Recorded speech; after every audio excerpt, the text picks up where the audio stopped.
I've decided to try and do things a little bit differently because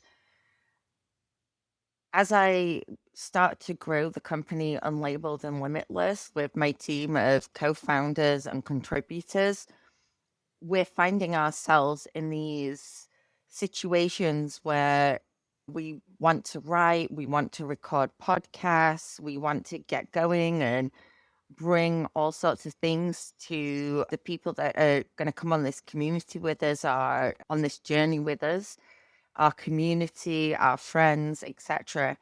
And I keep starting blogs, but typical ADHD, I don't finish them. And I have a graveyard of three-quarter written for almost finished things that I want to say, and they're just sitting there. So I figured I would try and switch things up a little bit and maybe actually talk to you about what I want to talk to you and maybe share things from there. So let's see how this goes.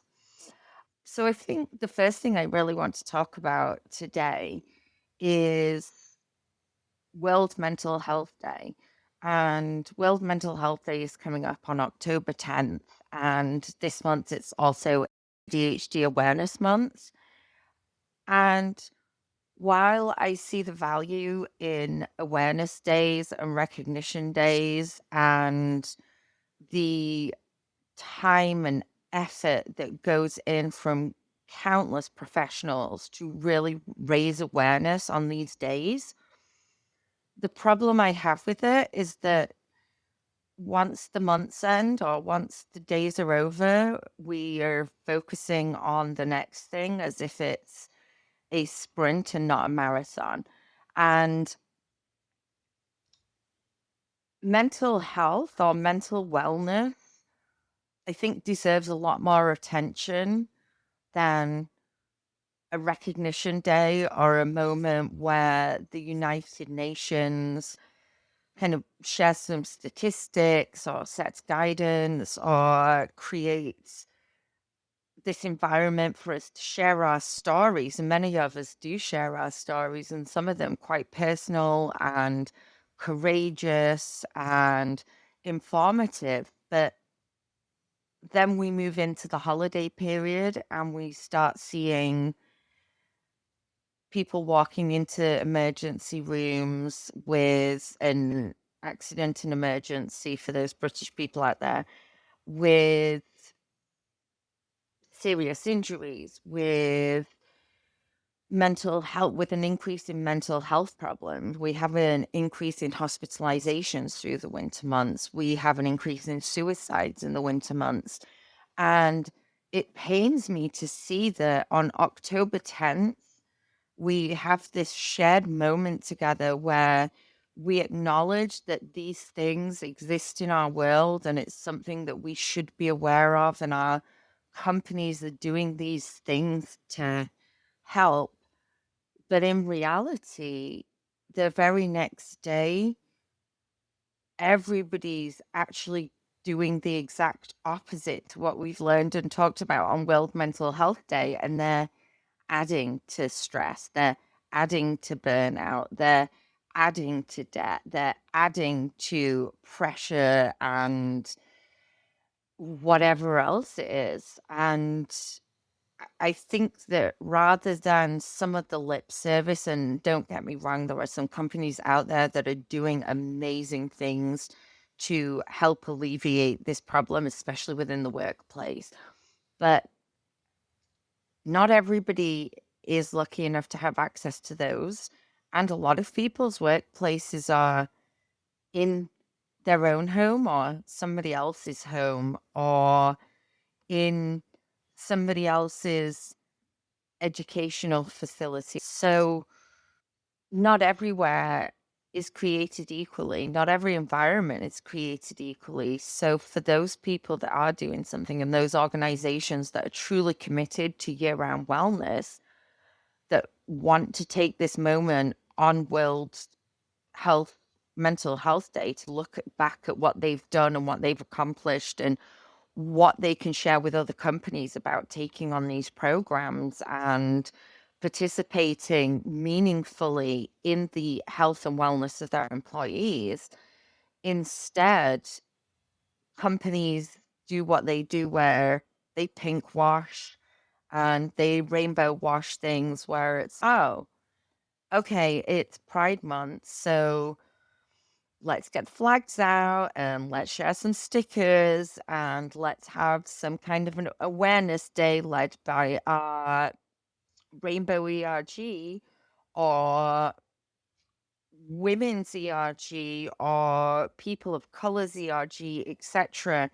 And then we can pretend that we actually care about these things and move along. So, as you can tell, I do have some feelings about how we approach awareness days in our current culture and climate, and how we use those days either responsibly or irresponsibly to either pretend that we're doing the right thing or maybe genuinely try to do the right thing but really miss the mark. Because if you're doing the right thing, it shouldn't be something that's happening once a year.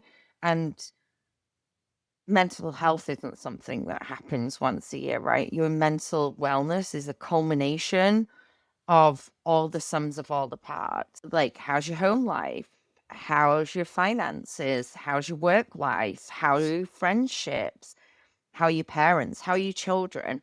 Like, all of those things add to a person's wellness or ill health, not just mentally, but physically and emotionally, right? And if we started to really pay attention to where some of those things intersect and where some of those things apply to more of us than we care to admit, then I think we can start actually utilizing World Mental Health Days in a way that does reduce stigma, but in a not in a kind of like, oh, hey, if you've got a mental health problem, we've got a great ERG in our company or a great EAP, which is an employee assistant program, a phone number that you can call and get help. And don't get me wrong, some of those programs, absolutely phenomenal. And I've interacted with some great vendors and some great people that work in those spaces,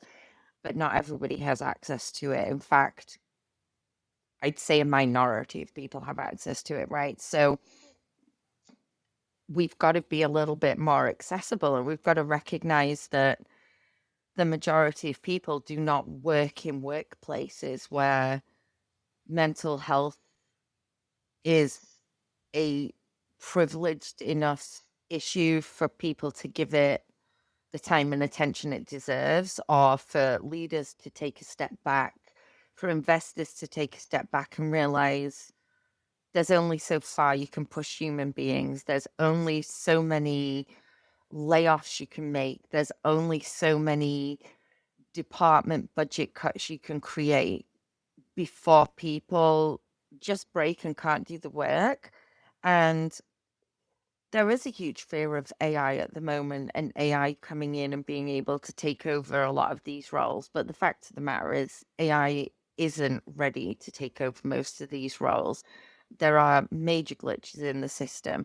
And instead of us actually looking at ways that we can use that kind of technology within our companies safely, compliantly, and effectively to alleviate people's anxiety or give them tools that can help them be more impactful and effective in their roles and understand why they're there and how they fit into the bigger picture. I just find it a little bit bullshitty that we spend a day and then we don't think about it again until maybe March time, when we have another mental health awareness month week. But basically, we post, we talk, we hashtag, we say we're going to do better, or we are doing better, or hey, these are 10 tips that you can use to help with burnout. Like you said, what happens after that day? And what next? They have to wait another year for you to acknowledge that, or another year for people to start remembering, like, oh, we had no meeting Fridays booked, or oh, we're not supposed to hold meetings on a Wednesday afternoon. Oops, let's get back to that. And every single day, companies are not only making these decisions that are making their employees or their workers more anxious, more exhausted, more confused, more everything else. They're like then outsourcing the solution to, oh, we give you great health insurance, right? And we've got a portal set up. So why don't you go and click some buttons and then go find yourself some help for that? And we do that within our communities now too, right? It's like I live in a low income community, and we don't get the level of services that there might be in other parts of New York City. And because there's a perception that it's really super dangerous and we've got high crime and things, people don't want to come and work in our neighborhoods, and they don't really want to. It's very NIMBY, not in my neighborhood. The problem then becomes, that's your problem. That's your problem to solve in Harlem. That's your problem to solve in your community, right? But then the community are tired. And why is it on them to solve this problem that's systemic in everything that we do, and how we've built the world, in how we've built, and I could go on about capitalism and competition and the school system. And I definitely notice it far more in America than I did in the UK. Like, we are competitive in the UK. We do care about coming first, but we also are a little bit more about our teams from the beginning, because in from primary school onwards, we're put into these houses and we represent our house, we represent our group, we earn points for them. If we misbehave, that impacts on them because they lose those points that you lose. So there's a real kind of camaraderie taught in English schools right from the beginning. And moving to America, like the level of independence and rugged individualism was like just in my face immediately. And this whole kind of go out and get it, and if you want it, it's yours. And like the dream is there for the taking, but like it isn't. And it's like you just see people like getting deflated because they were supposed to win this race. They were supposed to come first in this game. And it isn't a team competition culturally in America. That doesn't mean people don't play in teams. People don't become part of amazing cooperative dynamics, such as the women's football team, for example. But a lot of America is about like, you need to do this on your own. Even if you're a part of a team, you're still this individual within that team, and you are. And there's a level of authenticity that should come with that, but it doesn't, because there's the pressure actually to conform to whatever this mold is that you've decided you can become a part of, right? So while they might hire you or recruit you or accept your application based on your individualism, what they're actually looking for is, how do we take that individualism and mold it into our way of being and how we see the world? And how do we get that person to do these things our way and how we want to be perceived in the world, right? Because if you go to a college or a university, you're representing that college or university. So you can be your authentic self, to a limit, right? And I'm not going to get into free speech right now. But all of those pressures compound and they keep on compounding, and they don't just compound in America, they compound anywhere where poverty exists, because we know that one of the biggest contributors to poor mental health and poor physical health is poverty. All of the poverty indicators: poor access to education, poor access to nutritious food, poor access to democracy, poor access to clean water. Like all of those things, like polluted environments, everything are contributing to our world mental health crisis. So for me, to spend a day where we make thoughtful posts and talk about how important it is to us, I wanted to say that, yeah, it is important, but let this day be the start of a monthly mental health wellness check with your employees, with your family members, with your friends. Like, how are things going? Like, how are they really going? It's a continuum, right? This isn't a campaign, it's an ongoing thing.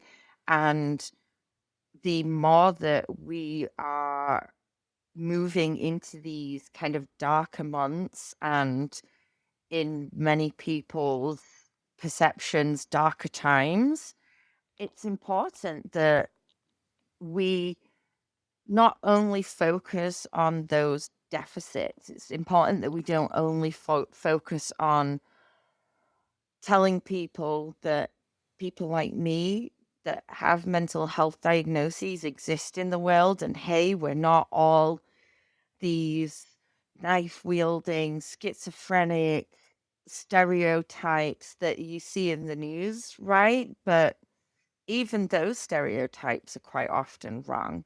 And there's a lot of pop psychology out there, and we're so quick these days to label people as that person's a narcissist, or hey, they've got ADHD or autism, or oh, that person's just bipolar, or whatever it is. And we just jump in there and use this language to describe things that don't represent the actual words that are being used, and the people who do represent the words that are being used and not being given the voice to speak to themselves. Instead, they're being seen as something to be cured.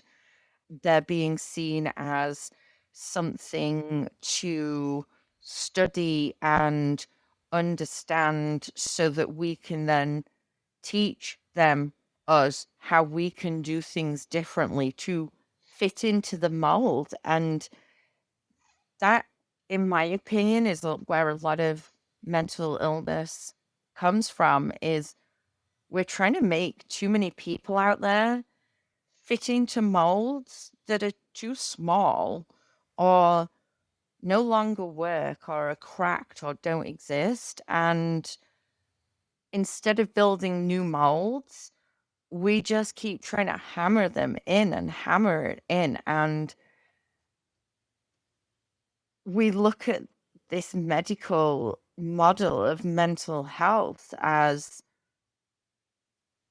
people to be sympathized with, or people to be locked away, or people that could potentially, do something bad if they have access to a gun, which, yeah, all of those things can be true. But for the majority of people that have actually a mental health diagnosis, those things would not necessarily be true. So I don't know where education and awareness is right now, but for me, it begins at our kitchen table, and it begins with us talking sincerely to our friends and family, not about mental illness and, oh, Uncle Johnny, he's a bit schizophrenic and he does that sometimes, without truly understanding what it means for Uncle Johnny to maybe live with schizophrenia, or if he's been diagnosed, or maybe live with being labeled with schizophrenia if his family have just